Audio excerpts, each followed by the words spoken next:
in what order do you have your mastering chain? So I like to, I guess it's kind of a unique way of mastering, but some people will work in obviously in different ways. This is what works for me. So I go into a bus compressor. I use the West Audio NG Bus Comp, a brilliant compressor. It acts as the glue. It's the glue that glues that mix together, and then we go off into our mastering chain.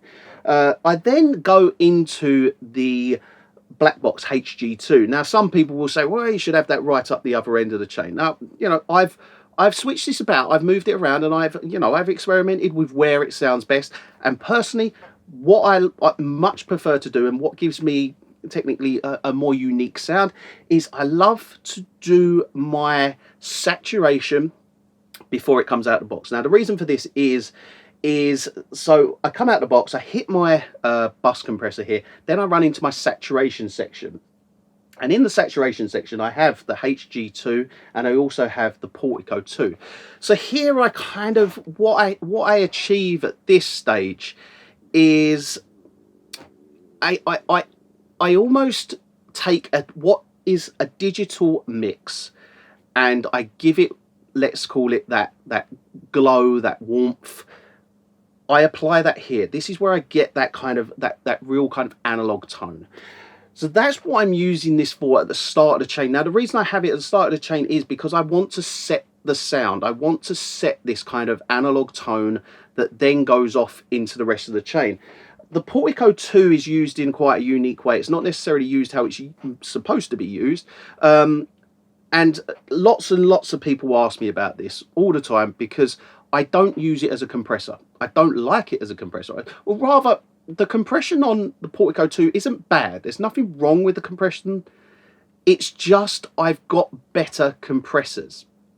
But one thing it does have, and the reason it will stay in this chain, and it will forever stay in this chain, and it's why I've got one in the other studio as well, is because of the stereo field editor. Now this is one of the best stereo field editors. It's stereo widening, doing all this sort of stuff. It's incredible for that. Second and third harmonics on the Silk Red and Silk Blue, brilliant. You can add this kind of real nice sizzle to a track. Lovely. It really is a top quality unit. That the stereo field editor can enhance the width. Right, this is how I use it. I run into it. I then create this kind of I get this stereo image that can't, or could maybe, but that's how it is achieved. And I was going to say it can't be achieved using other tools, but yeah, it could. But this just achieves what I want it to achieve in terms of it gives me that really nice stereo image. I'm not going to talk about the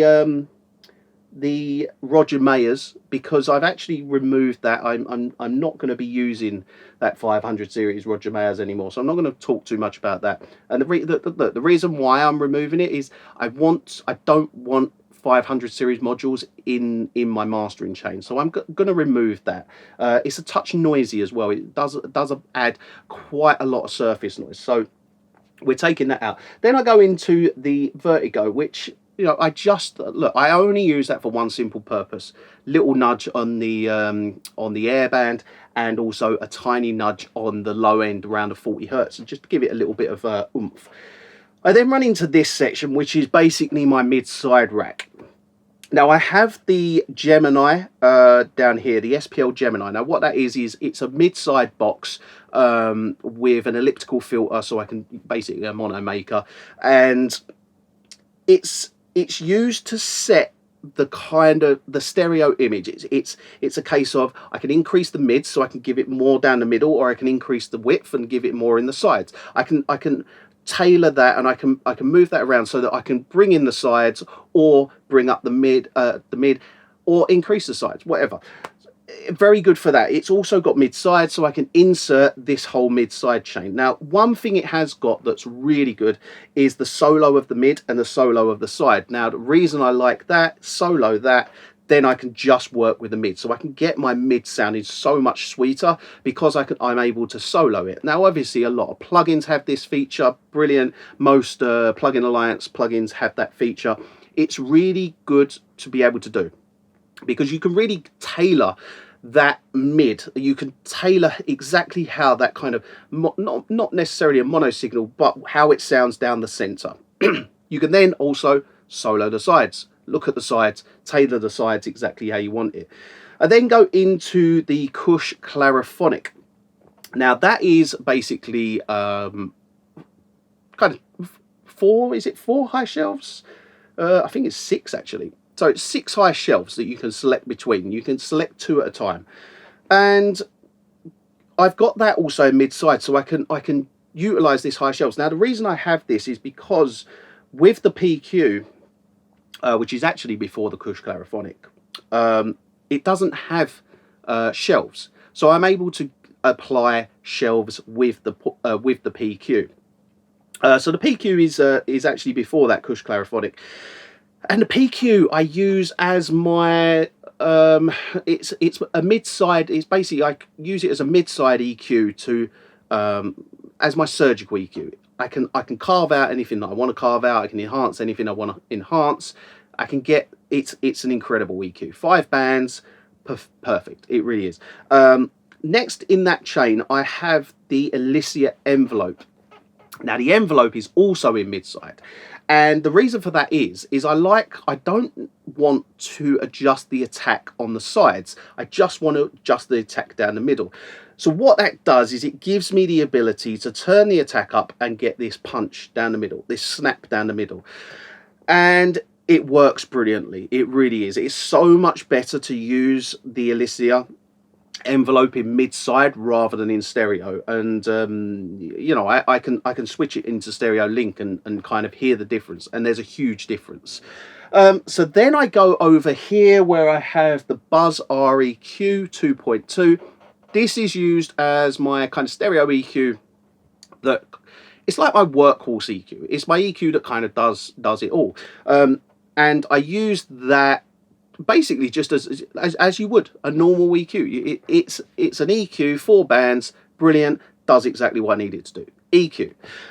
Then into the SPL Iron. That is my chosen compressor, brilliant compressor. It's, look, the SPL Iron, if you ever get the chance to use one, they are so good. It can be subtle, but if you want to hit it and really get that controlled compression, it's brilliant. Especially for dance music. Dance music, brilliant. Kick drum, like your kick will just punch and it will sound incredible. After that, I have the Golly Porter Grinder. Now, the reason I have the Porter Grinder after that compression is because I use that in mid-side. I can then enhance that width if I need to pull out some of the width. I can then bring back some of the compression where the compressors hitting maybe the low end, for instance, bring some of that back in. I can really tailor exactly what I need after the compression. That's why I have that EQ after. Then I go into what is the dynamic EQs. Now I've got 2 here. I have the cross compression Golly cross compression EQ, and I have the Golly dynamic EQ, soon to be replaced with the new 4-band dynamic EQ that Golly have released. I'm just waiting for that to arrive. But when it does, basically it's going to be exactly what that is. It's a 4-band EQ that for dynamic EQ. So we have that after that EQ, after the compression. For instance, if we've got something harsh in high end, just kind of tame it back. Just every time that threshold's met, it's just nudging those tops down. Same with like a snare. If the snare's hitting too hard, punching through a bit too, cracking a bit too much, find that where that is and just notch out basically a little notch where we can just tame that snare. Same with the kick drum. We can control the kick. I like to have a low shelf on that and basically just catch and not. It's not a case of it's really kind of ducking these the kick drum or any of the bass. It's literally there, and it might just flick into it, and it might just touch it a tiny bit. But if it goes any higher, you know, it's just controlling, and all it's doing is it's just anytime that threshold's met, it's just controlling it. It's just literally doing that, and all that's doing is it's basically riding that bass and just, well, when you get a bit too loud, well, calm down. and it's just squashing it, and it's just holding it there. So it's just basically doing that and just holding that bass at a very, very steady kind of volume.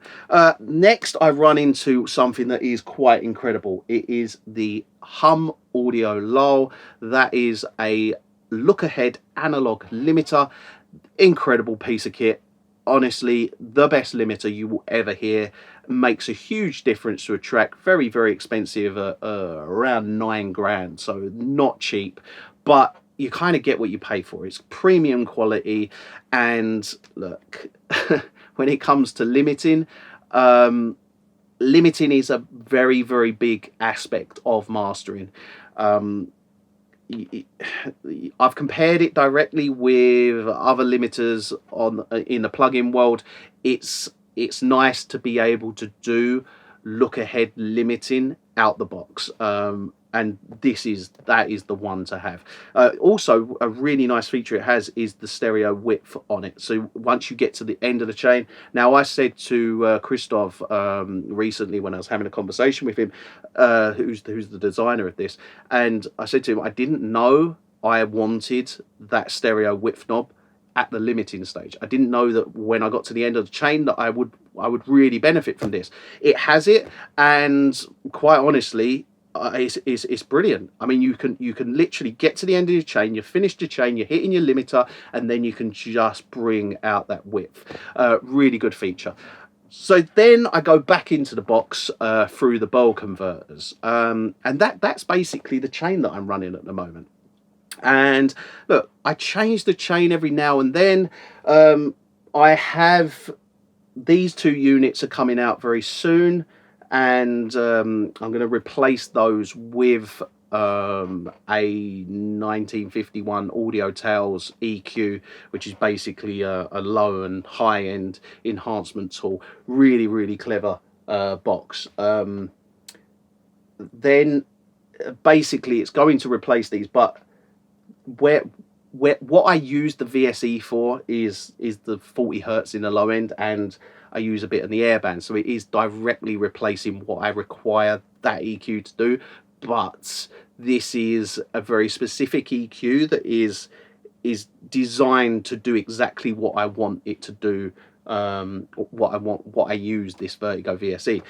So yeah, that's my mastering chain at the moment, and like I said, it's subject to change, and it does sometimes change around. And I've said many times before, I'm happy with the chain, I'm happy with how it is, and then it changes. So there's certain things that I think it's good that you're not constantly changing, but every now and then making sort of tweaks. Now, I personally like to hardwire my whole chain. I don't like to have a switching box like an SPL Hermes. Nick's got one in his studio, and they're cool, they're brilliant, you know, but me, I don't like to switch things around per session. I like my chain to be that, then into that, then into that, then into that, and it doesn't change per song. It is what it is, and that's how I like it. Some will like to switch things around and patch things in, use a patch bay and stuff. I'm not keen on that. So I like how my chain is. At the moment, I'm pretty much 99% sure I'm going to keep this sort of chain exactly as it is for quite a while. I see no need or no reason to actually change where things are positioned.